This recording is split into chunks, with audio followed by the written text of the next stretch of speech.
Hello, everyone. Today we have a powerful story about a boy who was often called slow. Not lazy, not stupid, just slow. But by the end of this story, you'll see how thinking differently can be more powerful than strength, speed, or talent. And as always, while enjoying the story, you'll also improve your English in a simple and enjoyable way. So stay with us until the end. Once upon a time, in a quiet mountain village, lived a boy named Leo. Leo was not like other boys his age. He walked slowly, spoke slowly, and he worked slowly.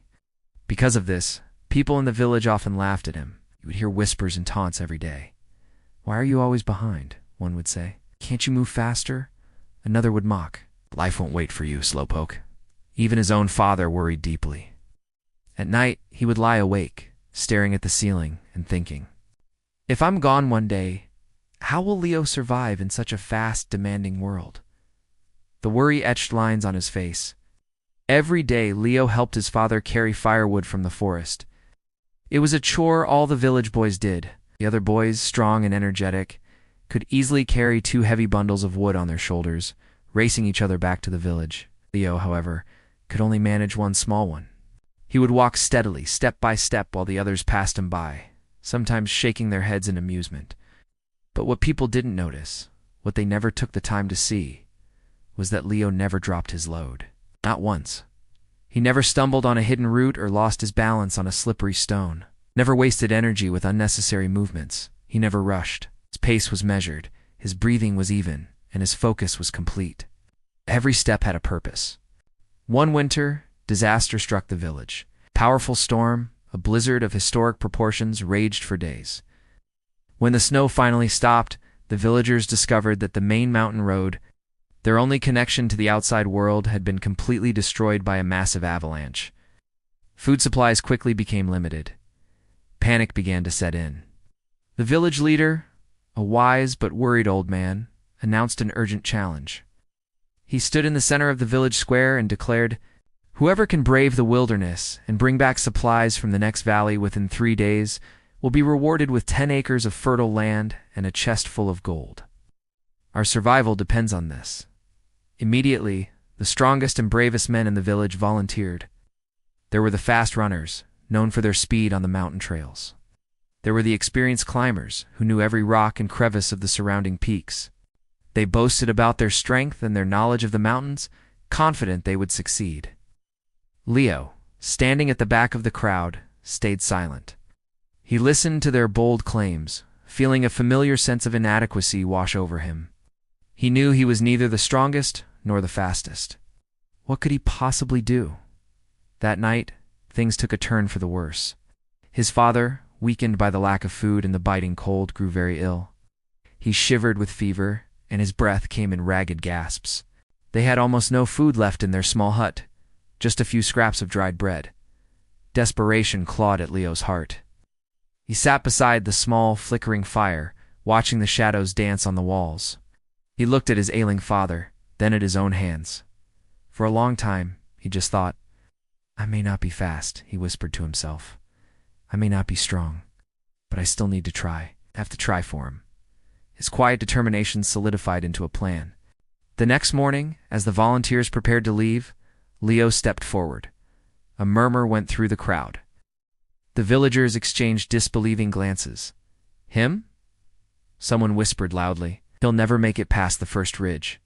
He's just wasting time," another scoffed. The laughter was quiet but sharp, like the cold morning air. At sunrise, the journey began. The strong men, eager to prove their worth, ran ahead, charging up the mountain path with great energy. They disappeared into the forest within minutes. But Leo didn't follow them. Instead, he turned and walked slowly toward the river that flowed down from the mountains and through the valley. The people watching from the village laughed even louder. "He's already lost," someone shouted. "He's going in the wrong direction." But Leo paid them no mind. He was listening to a different voice, a memory of his grandfather, a wise man who had also been quiet and thoughtful. His grandfather had once told him, "The shortest path is not always the easiest, my boy. Sometimes the river knows a better way." Using fallen wood he had carefully collected and some old rope from his shed, Leo built a small, sturdy, floating sled. It wasn't beautiful, but it was functional. He placed the empty sacks for supplies onto the sled and began his journey, letting the gentle current of the river carry the weight.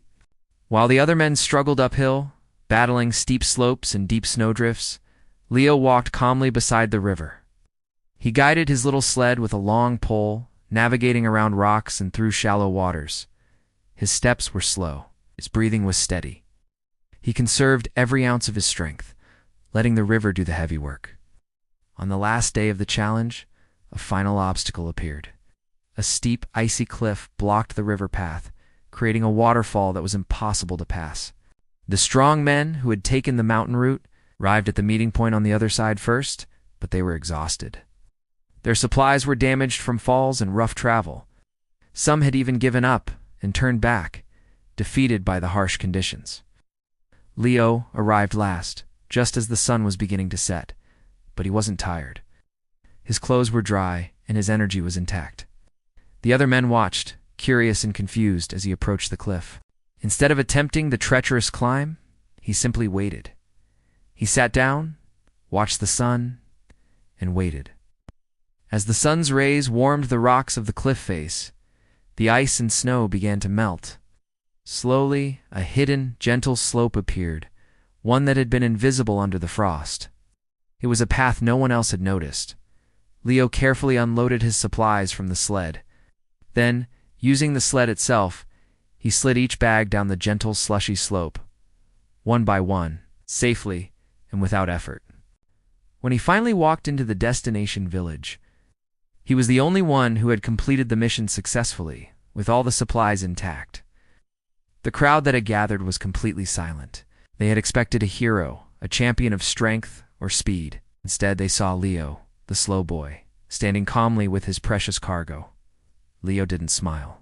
He didn't celebrate or boast. He simply looked at the village leader and said in his usual, unhurried voice, "I was never slow.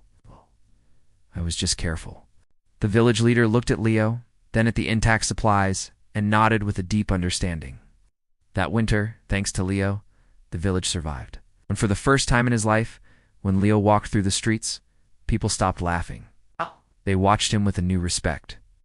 This story reminds us of something important. Not everyone wins by being the fastest. Not everyone succeeds by being the strongest. Some people win by thinking longer, by moving wisely, and by having the courage to choose a different path. So if you ever feel slow or like you're falling behind, or if you're ever underestimated by others, remember Leo, your pace is your own. Your path is your own. Sometimes, slow thinking beats fast action. Thank you for listening. Keep learning. Keep growing. And I'll see you in the next story.